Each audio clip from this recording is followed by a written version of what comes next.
வணக்கம். அம்மாவுக்கு காலையில் 11:30க்கு ஆப்ரேஷன் முடிஞ்சது. ஈவினிங் ஒரு 7 PM டாக்டர் வந்து ஃபிசியோதெரபிஸ்ட் அதுக்கப்புறம் சிஸ்டர்லாம் இருந்தாங்க. ஒரு 4 பேர் அவங்கள பிடிச்சிக்கிட்டு பொறுமையாக கொஞ்சம் ஒரு 20 ஸ்டெப்ஸு நடக்க வச்சாங்க.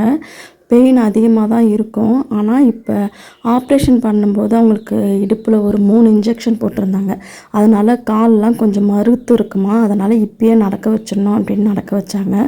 நைட்டெல்லாம் ஒரே அழுகை, ரொம்ப வலி தாங்க முடியல அப்படின்ட்டு. அதுக்கப்புறம் டாக்டர்கிட்ட சொல்லி அவங்க வந்து இன்ஜெக்ஷன் போட்டு இன்றைக்கி இப்படி தான் இருக்கும் அப்படின்னு சொல்லிட்டு போனாங்க.